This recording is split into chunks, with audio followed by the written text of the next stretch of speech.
Visākās ziņas no krīzes punktiem. Pēdējo stundu stingzinošākie jaunumi. Šis notikums mainās ik minūti. Mēs rādām, lai tas vairāk nenotika.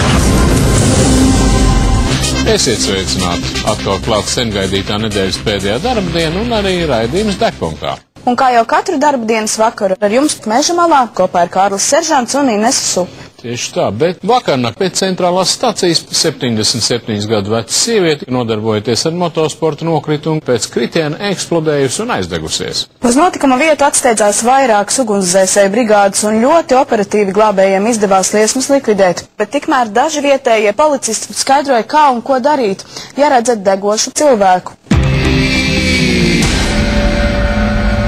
Mēdz teikt, ka ir pavisam 3 lietas, uz kurām cilvēkiem nekad neapnīk skatīties. Striptīz, masveida kautiņi un uz to, kā citi iekļūst avārijā.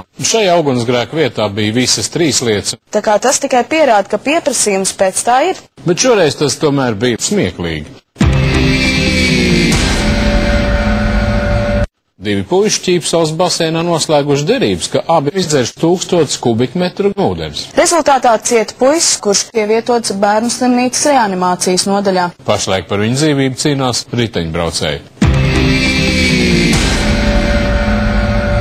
Tukuma rajona avarējusi 2-vietīga privātā lidmašīna, kurā atradās Kristaps, 2 ugunsdzēsēji, 4 ķīmiķi, pariņš agresīvu meiteņu, Ingas brālis, policists Vitālijs un Anatolijs. Avārijas iespējamos iemeslus speciālisti noskaidros ekspertīzē.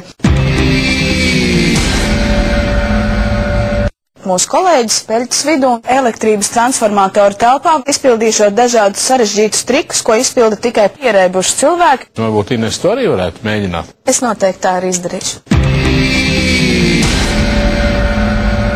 Apšu ciemā 4 jaunieši ilgus gadus izmantot kā mērķi šaušanai. Zinātāji gan teica, ka tas nav veselībai bīstami. Degpunktā komanda šodien saņēma gan 400 litru krutkas, kas mūsu dzīvē ir ieņēmusi tik lielu vietu, ka pārvērtusies bezmazliet par ģimenes locekli. Katrā ziņā mēs ar Kārli pēc lielās plostošanas aicinām visus skatītājus palikt uz siltajiem mājas divāniem. Jā, nu ilgi nekas tāds nebija bijis. Es, piemēram, pēc pamatīgas iedzeršanas piekdienas vakaros, kad klubi ir visapmeklētākie, varētu palielīties centra striptīz klubos. Es gan tev, Kārli, galīgi nepiekrītu. Slikti. Šajā nedēļas nogalē kopā ar Cēsceļu policistiem dzērs arī mūsu kolēģis Ints Ķergalvs. Kā arī 11 gadus vecs puika, nākot uz basēnu pa ceļam uzpīpē 300 paciņas cigarešu. Uz Liepājas šosejas armijas pārstāji bija veduši lielu daudzumu nelegālā alkohola uz savu bāzi Lielvārdē, taču notika ceļu satiksmes negadījums, un rezultātā nokrita alkohola cisterna. Notikuma vietā militārā policija drošības dēļ bija norījuši par ripai. Avārijas vietā strādāja vairākas dzērāju brigādes. Armija pagaidām komentārus nesniedz, un ko gan viņi sev par attaisnojumu varētu pateikt.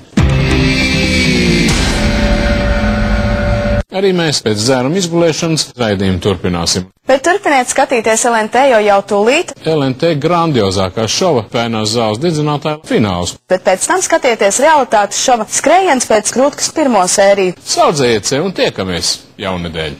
Lai jums jauks vakars kopā ar LNT, uz redzēšanos!